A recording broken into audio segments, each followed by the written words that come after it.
NCERT class 6 geography chapter 1 the earth in the solar system यानी कि सौरमंडल में पृथ्वी को आज हम लोग पूरे विस्तार से पढ़ेंगे।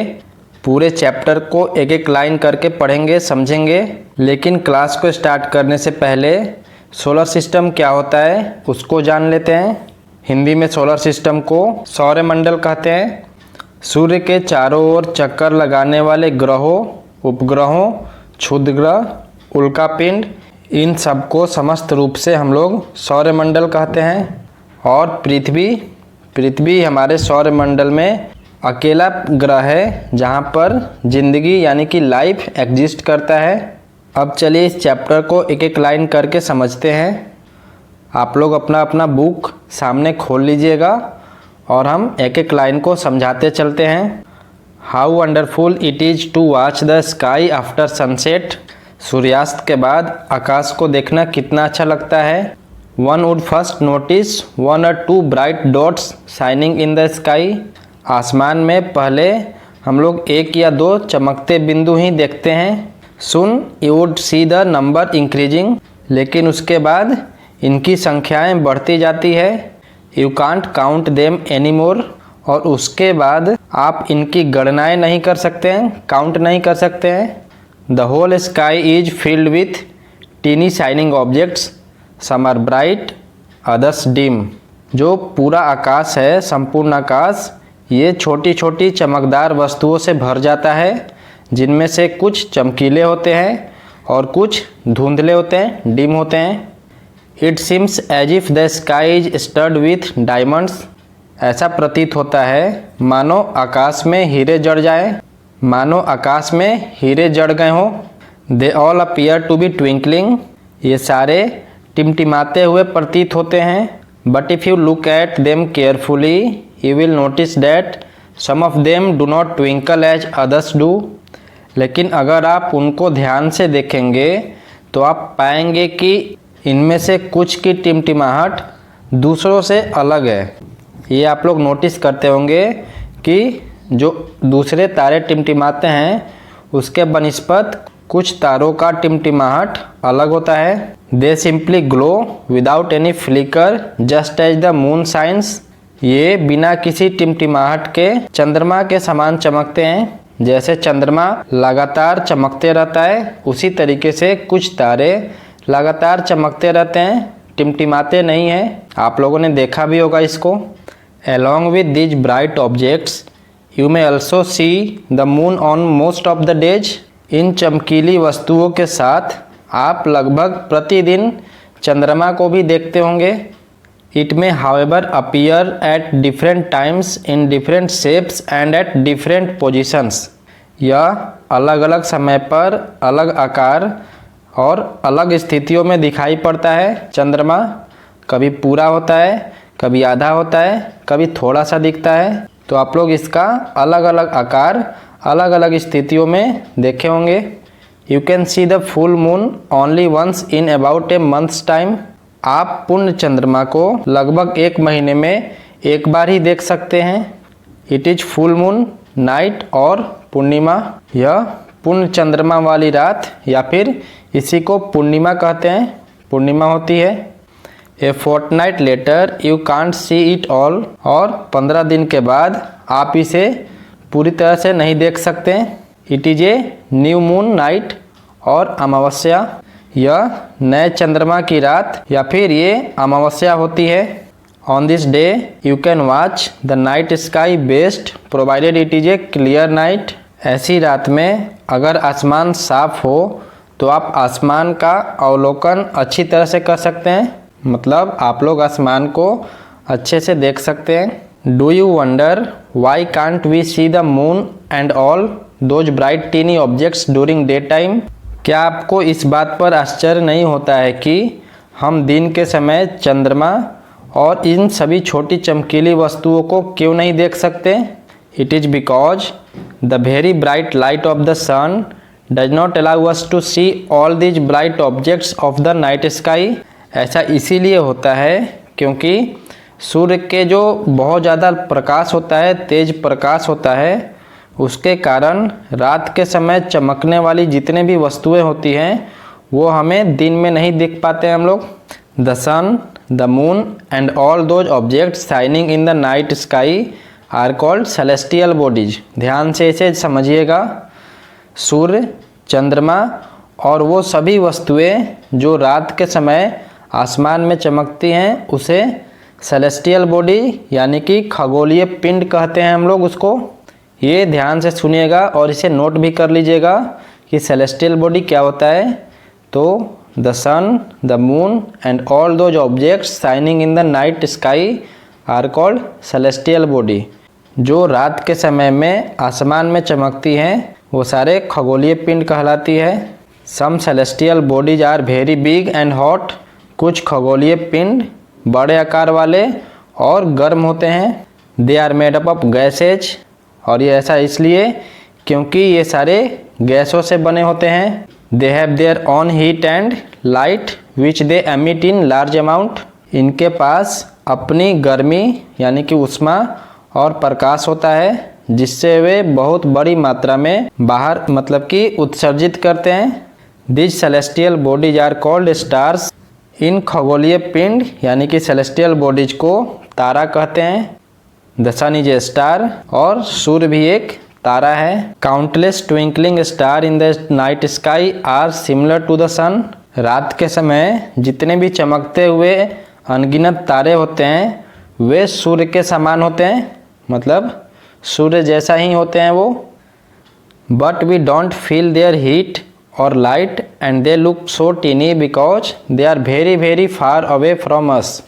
लेकिन हमसे बहुत अधिक दूर होने के कारण हम लोग उनकी गर्मी यानी कि ऊष्मा या फिर अच्छे से प्रकाश को महसूस नहीं कर पाते हैं क्योंकि वो बहुत ही दूर होते हैं और छोटे छोटे दिखाई पड़ते हैं।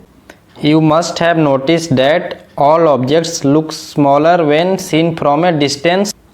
आपने ये अवश्य ध्यान दिया होगा कि कुछ दूरी से देखने पर सभी वस्तुएं छोटी दिखाई पड़ती हैं।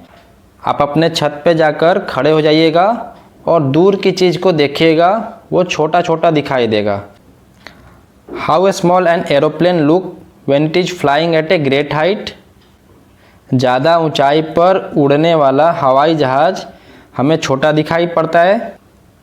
While watching the night sky you may notice various patterns formed by different groups of stars. रात में आसमान की ओर देखते समय आप तारों के विभिन्न समूहों द्वारा बनाई गई अलग अलग आकृतियों को देख सकते हैं। दिखता है हमें अलग अलग आकृति के तारों का समूह दिखता है हमें। These are called constellation. इन्हें नक्षत्र मंडल कहते हैं। उर्सा मेजर और big bear is one such constellation. Ursa Major और बिग बियर इसी प्रकार का नक्षत्र मंडल है।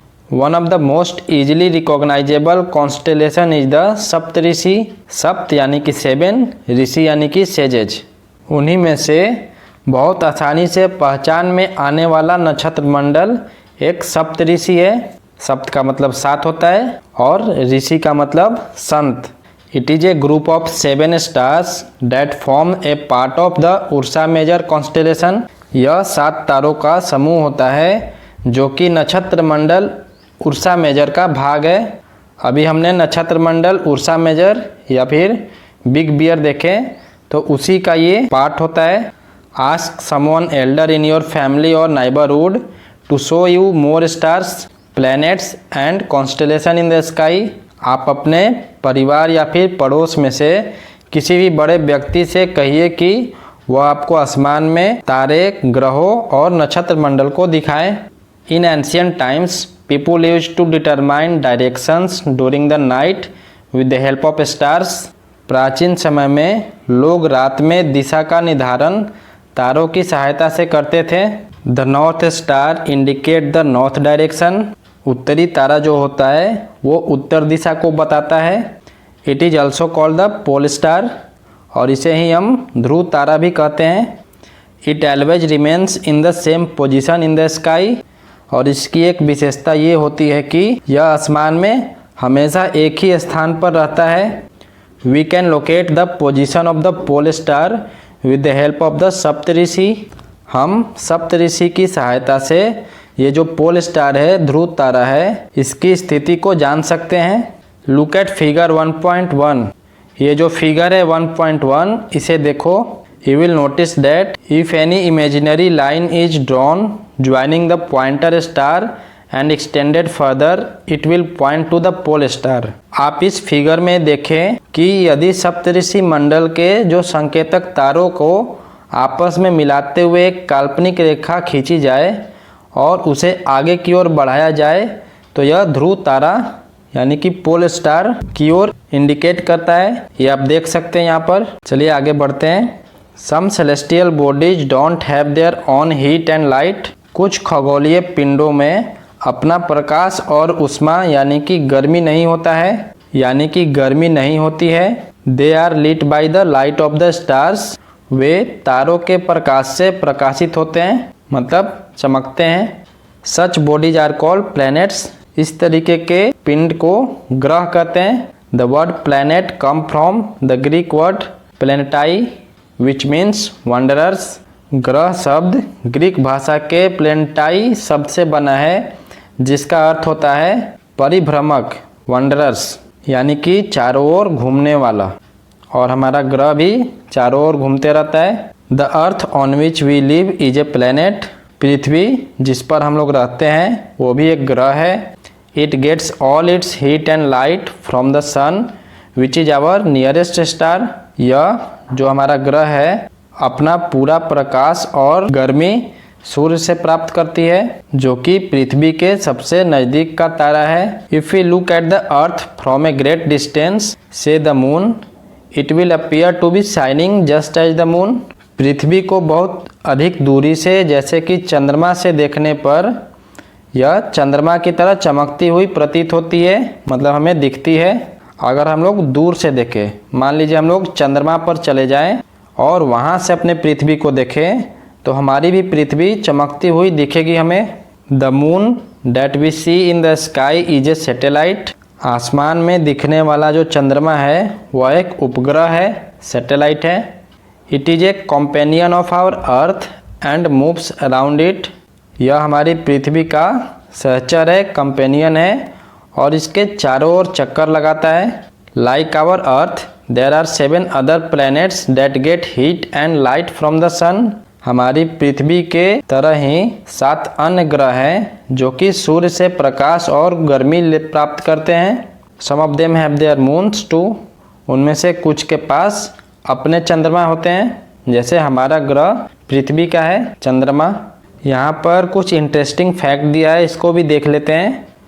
Jupiter, Saturn and Uranus have rings around them. जो बृहस्पति, शनि और यूरेनस ग्रह हैं इनके चारों ओर छल्ले होते हैं, रिंग होते हैं। These are belts of small debris. और ये छल्ले अलग अलग पदार्थों के असंख्य छोटे छोटे पिंडों से बनी पट्टियाँ होती हैं, डिब्रीज होती हैं। दीज रिंग्स में be seen from the earth with the help of powerful telescope. और इन छल्लों को हम लोग पृथ्वी से शक्तिशाली दूरबीन की सहायता से देख सकते हैं। चलिए अब सोलर सिस्टम को स्टार्ट करते हैं। सोलर सिस्टम यानी कि सौरमंडल। The sun, 8 planets, satellites and some other celestial bodies known as asteroids and meteoroids form the solar system. सूर्य, 8 ग्रह, उपग्रह और दूसरे खगोलीय पिंड जैसे क्षुद्र ग्रह और उल्का पिंड, ये सब मिलकर सौरमंडल बनाते हैं। We often call it a solar family. और हम इसे सौर परिवार का नाम देते हैं with the sun as its head, और जिसका मुखिया सूर्य होता है। साइड में डू यू नो दिया है, इसको देख लेते हैं, फिर द सन को स्टार्ट करेंगे। Sol in Roman mythology is the sun god. जो पौराणिक रोमन कहानियाँ हैं उनमें सोल सूर्य देवता को कहा जाता है। Solar means related to the sun. सौर शब्द का अर्थ है सूर्य से संबंधित। The family of the sun is therefore called the solar system. इसीलिए सूर्य के परिवार को सौरमंडल कहा जाता है। चलिए आ जाइए सन को देखते हैं। The sun is in the centre of the solar system. सूर्य सौरमंडल के केंद्र में स्थित होता है, मतलब बीच में होता है। It is huge and made up of extremely hot gases. यह बहुत बड़ा होता है और बहुत ज़्यादा गर्म गैसों से बना होता है। It provides the pulling force that binds the solar system. और इसी का खिंचाव बल मतलब सन का खिंचाव बल हमारे सौरमंडल को बांधे रखता है। The sun is the ultimate source of heat and light for the solar system. हमारे सौरमंडल का एकमात्र प्रकाश और ऊष्मा का स्रोत सूर्य है। But that tremendous heat is not felt so much by us because despite being our nearest star it is far away from us.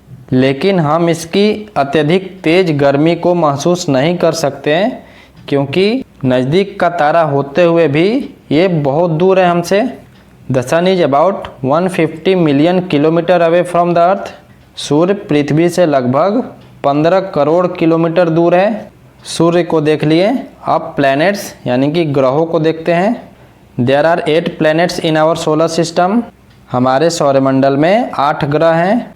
In order of their distance from the sun they are Mercury, Venus, Earth, Mars, Jupiter, Saturn, Uranus and Neptune. सूर्य से दूरी के अनुसार वे निम्नानुसार हैं। सबसे पहले पर है बुध, मरकरी, फिर है वेनस यानी कि शुक्र, पृथ्वी, मार्स यानी कि मंगल ग्रह, जुपिटर यानी कि बृहस्पति, सैटर्न शनि ग्रह, यूरेनस और Neptune. All the 8 planets of the solar system move around the sun in fixed path। सौरमंडल के सभी 8 ग्रह एक निश्चित पथ पर सूर्य का चक्कर लगाते हैं।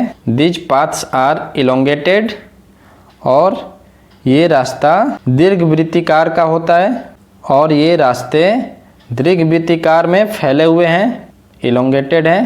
They are called orbits। इन्हीं को कक्ष कहते हैं या फिर कक्ष कहलाता है ये। Mercury is nearest to the sun. ये सब याद रखिएगा, एमसीक्यू में आपसे पूछा जा सकता है। हम भी आपको एमसीक्यू डेली कराते हैं, तो ये सब यूनिट टेस्ट के लिए बहुत ही इम्पोर्टेंट है। मरकरी यानी कि बुध ग्रह सूर्य से सबसे नज़दीक वाला ग्रह है। It takes only about 88 days to complete 1 round along its orbit. अपनी कक्षा में सूर्य के चारों ओर एक चक्कर लगाने में बुध ग्रह को यानी कि मरकरी को केवल 88 दिन लगते हैं। Venus is considered as earth's twin because its size and shape are very much similar to that of the earth. Venus को पृथ्वी का जुड़वा ग्रह माना जाता है क्योंकि इसका आकार और आकृति लगभग पृथ्वी के ही समान होता है, इसलिए वेनस को अर्थ्स ट्विन भी बोलते हैं। Till recently, August 2006, Pluto was also considered a planet। हाल फिलहाल यानी कि अगस्त 2006 तक प्लूटो को भी एक ग्रह माना जाता था। However, in a meeting of the International Astronomical Union, a decision was taken that Pluto, like other celestial objects, Sirius 2003, discovered in recent past, may be called dwarf planet। लेकिन अंतर्राष्ट्रीय खगोलीय संगठन इंटरनेशनल एस्ट्रोनॉमिकल यूनियन की बैठक जो कि 2006 में हुई थी, उसमें यह निर्णय लिया गया कि कुछ समय पहले खोजे गए जो दूसरे खगोलीय पिंड हैं, ये सीरस 2003 यूबी और प्लूटो, ये बौने ग्रह हैं। इनको ड्रॉप प्लैनेट कहा जा सकता है। साइड में डू यू नो को देख लीजिए। Humans have always been fascinated gazing at the night sky। रात में आसमान को देखकर हम मनुष्य हमेशा से आश्चर्य या फिर मोहित होते हैं। Those who study the celestial bodies and their movements are called astronomer। और खगोलीय पिंडों और उसकी गति के संबंध में जो अध्ययन करते हैं उनको खगोल शास्त्री कहते हैं, हम लोग एस्ट्रोनॉमर कहते हैं। Aryabhata was a famous astronomer of ancient India. Aryabhata प्राचीन भारत के प्रसिद्ध खगोल शास्त्री थे। He said that the moon and the planet shine due to reflected sunlight. उन्होंने ही पहली बार बोला था कि सभी ग्रह और चंद्रमा जो रिफ्लेक्टेड होती है, परावर्तित होती है, वो सूर्य के प्रकाश के कारण चमकते हैं। Today astronomer all of the world are busy exploring the universe. और आज के ज़माने में विश्व के सभी भागों में जितने भी एस्ट्रोनॉमर यानी कि खगोलविद हैं वो हमारे स्पेस ब्रह्मांड के रहस्यों को खोजने में लगे हुए हैं। अब द अर्थ हमारी पृथ्वी को थोड़ा जानते हैं। The earth is the third nearest planet to the sun. सूर्य से दूरी के हिसाब में पृथ्वी तीसरा ग्रह है। In size it is the fifth largest planet. और आकार में यह पांचवा सबसे बड़ा ग्रह है। सूर्य से दूरी के हिसाब से तीसरा और आकार में पांचवा सबसे बड़ा ग्रह है। It is slightly flattened at the poles. ये ध्रुवों के पास, पोल्स के पास थोड़ी चपटी है, थोड़ा झुका हुआ है। That is why its shape is described as a geoid. यही कारण है कि इसके आकार को भूआभ कहा जाता है। Geoid means an earth like shape. Geoid का अर्थ है पृथ्वी के समान आकार। Conditions favourable to support life are probably found only on the earth. जीवन के लिए अनुकूल परिस्थितियाँ केवल पृथ्वी पर ही पाई जाती है। The earth is neither too hot nor too cold. पृथ्वी न तो ज़्यादा गर्म है और न ही अधिक ठंडी है। It has water and air which are very essential for our survival. हमारी जो पृथ्वी है इस पर पानी और हवा है जो हमारे जीवन के लिए बहुत ही आवश्यक है। The air has life supporting gases like oxygen. और इस हवा में जीवन के लिए जो ज़रूरी गैसें हैं जैसे ऑक्सीजन ये मौजूद है। Because of this reasons the earth is unique planet in the solar system. इन्हीं कारणों से पृथ्वी सौरमंडल का सबसे अद्भुत ग्रह है। From the outer space the earth appears blue because it's 2/3 surface is covered by water. अंतरिक्ष से अगर देखा जाए तो पृथ्वी नीले रंग की दिखाई पड़ती है क्योंकि इसकी 2/3 सतह पानी से ढकी हुई है। It is therefore called blue planet. इसीलिए इसको नीला ग्रह कहा जाता है। फिर से डू यू नो देखते हैं। Light travels at the speed of about 3 lakh kilometre पर सेकेंड। जो प्रकाश की गति होती है वो लगभग 3 लाख किलोमीटर प्रति सेकेंड होती है। ये याद रखिएगा 3 लाख किलोमीटर पर सेकेंड स्पीड होता है लाइट का। Yet even with this speed the light of the sun takes about 8 minute to reach the earth. इस गति के बावजूद मतलब इतने स्पीड के बावजूद सूर्य का जो प्रकाश है पृथ्वी पर पहुंचने में लगभग 8 मिनट लगता है। ये पूरा डू यू नो बहुत ही इम्पोर्टेंट है। 3 लाख किलोमीटर पर सेकेंड स्पीड है और सूर्य की रोशनी पृथ्वी पर पहुंचते पहुंचते 8 मिनट लेती है। एक इंटरेस्टिंग फैक्ट है, इसको भी देख लेते हैं। Neil Armstrong was the first man to step on the surface of the moon on 20 July 1969। Neil Armstrong पहले व्यक्ति थे जिन्होंने 20 जुलाई 1969 को सबसे पहले चंद्रमा की सतह पर कदम रखा।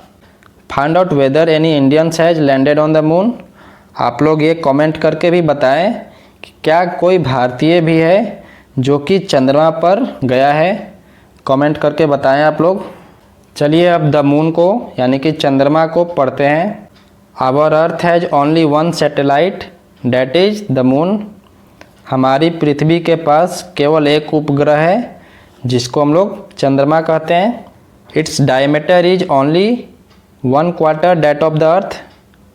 इसका जो व्यास है ये पृथ्वी के व्यास का केवल 1/4 है। It appears so big because it is nearer to our planet than other celestial bodies. और यह इतना बड़ा हमें इसलिए दिखता है क्योंकि यह हमारे पृथ्वी ग्रह से दूसरे खगोलीय पिंड जो हैं उनकी अपेक्षा में बहुत ही नज़दीक है। It is about 3,84,400 kilometre away from us. यह हमसे लगभग 3,84,400 किलोमीटर दूरी पर है। Now you can compare the distance of the earth from the sun and that from the moon.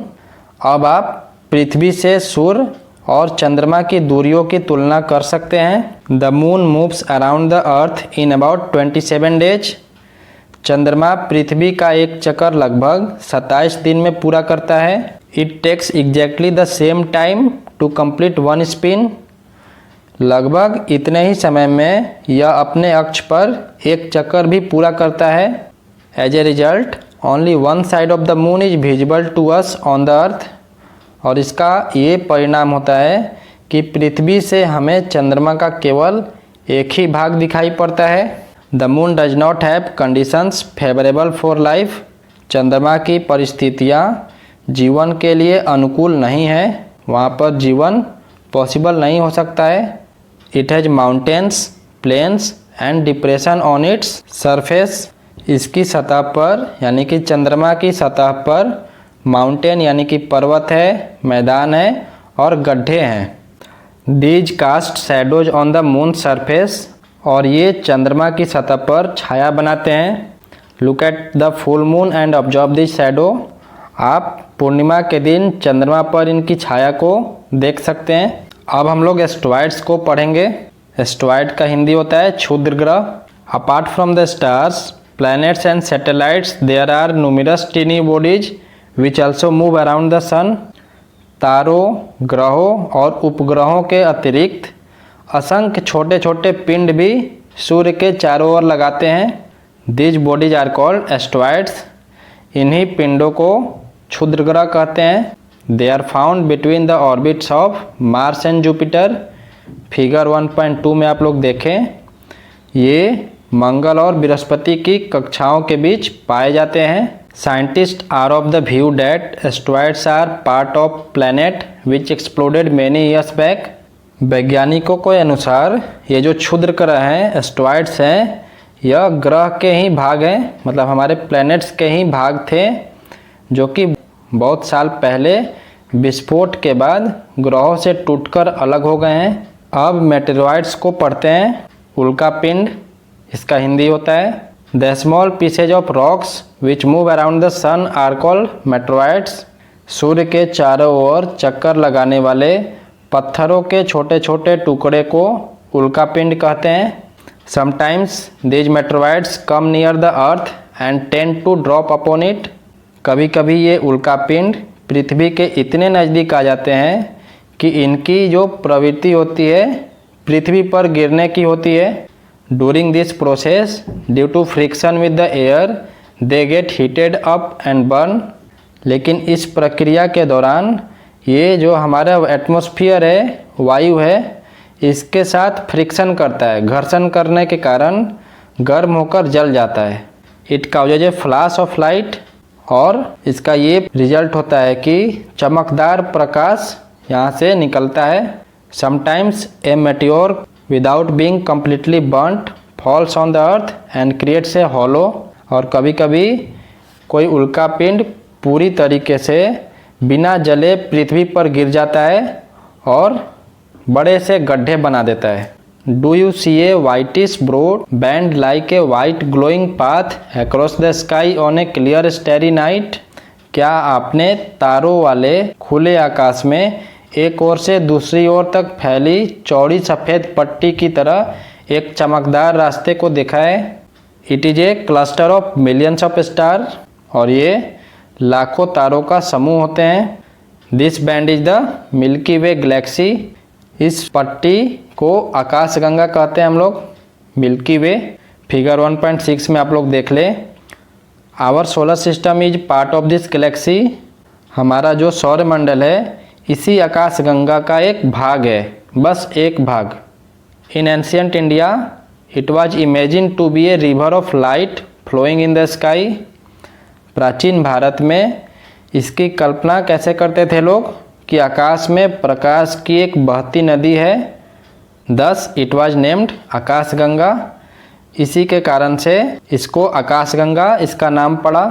A Galaxy is a huge system of billions of star and cloud of dust and gases. आकाशगंगा करोड़ों तारों, बादलों और गैसों की एक प्रणाली है। There are millions of such galaxies that make the universe. इस प्रकार की लाखों आकाशगंगाएं मिलकर ब्रह्मांड का निर्माण करती हैं। It is difficult to imagine how big the universe is. और इतने बड़े ब्रह्मांड की विशालता की कल्पना करना बहुत ही कठिन है। Scientist are still trying to find out more and more about it. वैज्ञानिक अभी भी इसके बारे में अधिक से अधिक जानकारी एकत्र करने में जुटे हुए हैं। We are not certain about its size but we know that all of us, you and I, belong to this universe. इसके आकार के संबंध में अभी हमें कोई जानकारी नहीं है, लेकिन हम इतना जानते हैं कि हम सभी इसी ब्रह्मांड का एक हिस्सा हैं। और अंत में ये एक छोटा सा पार्ट है, देख लेते हैं इसको। Can you relate your self with this universe now? क्या आप ब्रह्मांड के साथ अपना संबंध बता सकते हैं? You are on the earth and the earth is a part of solar system. आप पृथ्वी पर हैं और पृथ्वी सौरमंडल का एक भाग है। Our solar system is a part of Milky Way galaxy which is part of the universe. हमारा सौरमंडल आकाशगंगा का एक भाग है जो ब्रह्मांड का एक हिस्सा है। Think about the universe and the fact that it contains millions of such galaxies. ब्रह्मांड से जुड़े इस तथ्य पर आप लोग विचार कीजिए कि इसमें लाखों आकाशगंगाएं मौजूद है और आप इस पिक्चर में कैसे फिट होंगे आप देख लीजिएगा। इस तरीके से पहला चैप्टर समाप्त होता है। पूरे डिटेल में हमने आपको एक्सप्लेन किया। अगले चैप्टर्स के लिए आप लोग बने रहें, सारे चैप्टर्स को एक एक करके कराया जाएगा। चलिए मिलते हैं अगले चैप्टर्स में, तब तक के लिए धन्यवाद। जय हिंद, जय भारत।